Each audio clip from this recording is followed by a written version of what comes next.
जैसे ही किसानों का विरोध 2.0 तेज हुआ, उन्हें 12 फरवरी को बहुस्तरीय बैरिकेड को तोड़ने का प्रयास करते देखा गया।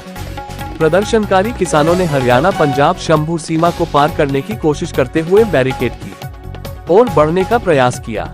वे जॉन डियर ट्रकों और गैस मास्क के साथ तैयार होकर आए। उन्होंने सीमेंट बैरिकेड को जबरन हटा दिया।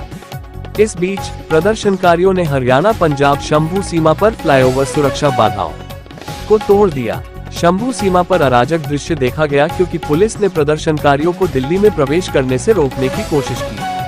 हालांकि प्रदर्शनकारियों को रोकने के लिए सीमा के कई हिस्सों में कंक्रीट स्लैब, लोहे की कीलें, बैरिकेड्स लगाए गए हैं। गौरतलब है कि किसानों ने केंद्र सरकार के सामने 12 मांगे रखी हैं, जिन्हें लेकर वे दिल्ली कूच कर रहे हैं। विरोध प्रदर्शन का आह्वान संयुक्त किसान मोर्चा और पंजाब किसान मजदूर संघर्ष समिति ने किया है। नमस्कार साथियों, मैं मनीष यादव, राष्ट्रीय अध्यक्ष भारतीय किसान मजदूर संघ अध्यक्ष शहरी से। साथियों, जैसा कि आप सब देख रहे हैं कि संयुक्त मोर्चा व देश के तमाम संगठन व तमाम आम किसानों ने आज 13 फरवरी 2024 को दिल्ली कूच का आह्वान किया था और उसी के तहत तमाम हरियाणा, पंजाब, यूपी के किसान दिल्ली की तरफ अपनी ट्रैक्टर ट्रालियों के साथ निकले थे।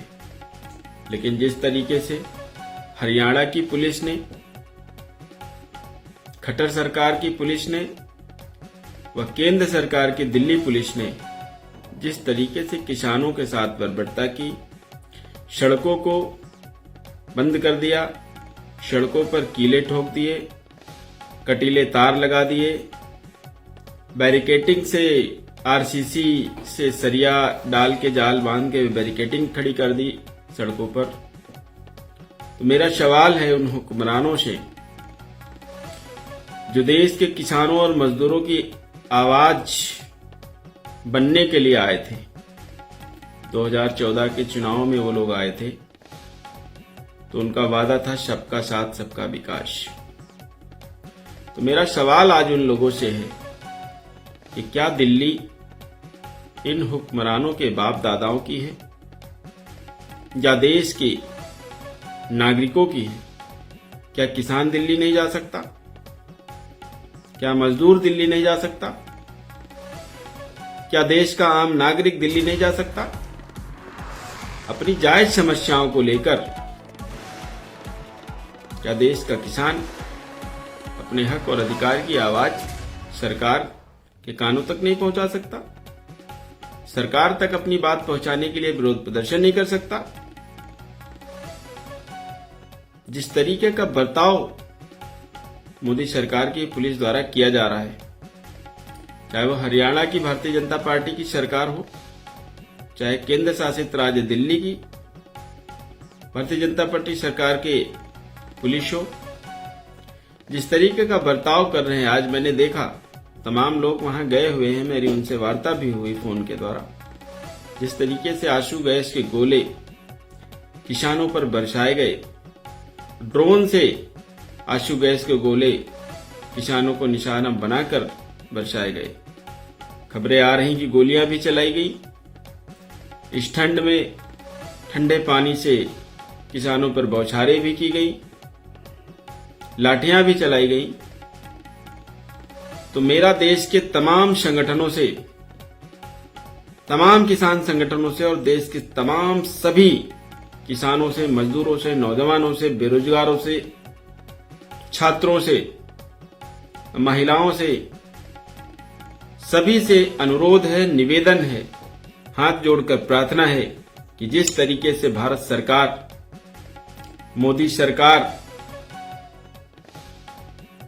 देश के आम किसानों को, देश के किसानों को, मजदूरों को दिल्ली आने से रोक रही है, तो बहुत समय नहीं बचा है।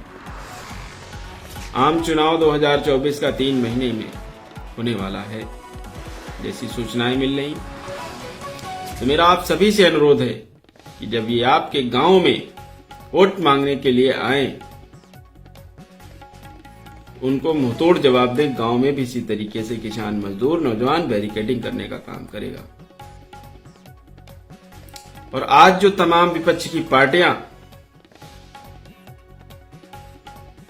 खामोश बैठी हैं, चुप बैठी हैं, अपनी देश की जनता की आवाज को नहीं उठा रही हैं, सिर्फ अपने अपने बारे में सोच रही हैं, मेरा उनके लिए भी ये सुझाव है किसानों, मजदूरों, नौजवानों से कि जब वो भी वोट मांगने आए तो उनसे भी सवाल करने का काम करें कि जब 13 महीने 378 दिन तब दिल्ली में किसान बैठा रहा, जाड़ा, बारिश, गर्मी, हर तरीके से उस समय भी यही सरकार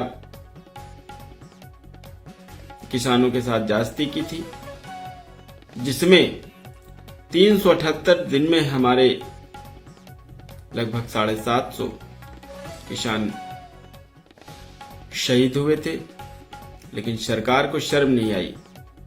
चुनाव को, यूपी चुनाव को देखते हुए सरकार बैकफुट पर आई। देश के प्रधानमंत्री को बोलना पड़ा कि हमारी तपस्या में शायद कोई कमी रह गई।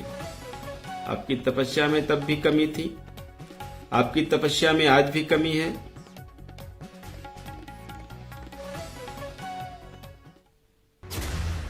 ऊपर भगवान और नीचे किसान को अन्नदाता कहा गया है।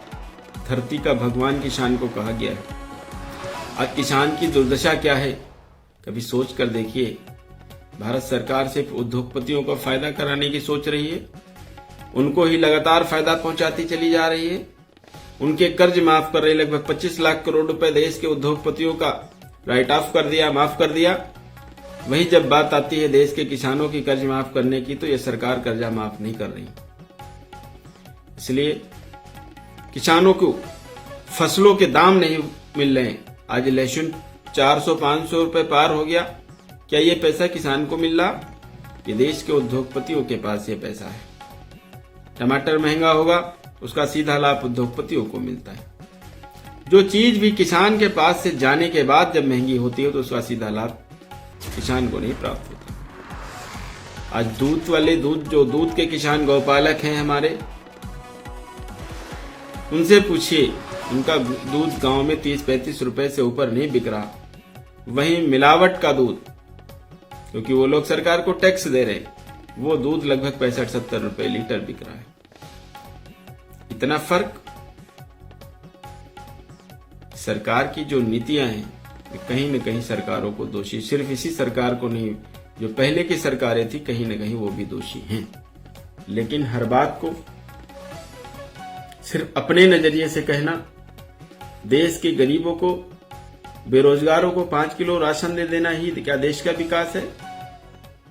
आप राशन बंद कर दीजिए, कोई दिक्कत नहीं, लेकिन उनके बच्चों को शिक्षा, उचित व्यवस्था, उचित स्वास्थ्य, बिजली, पानी, सड़क, इन चीजों में मूलभूत सुविधाओं की व्यवस्था कौन करेगा? मैं देश के समस्त किसानों से, मैंने पिछले आंदोलन में भी पूरे 13 महीने 378 दिन लगातार अपने कार्यालय के पास दशहरी चौराहे पे आंदोलन किया, लाठियां खाई। 26 तारीख को हमारे सैकड़ों ट्रैक्टर जब्त किए गए। 3-3 बार एक दिन में गिरफ्तारियां हुई, लाठियां खाई।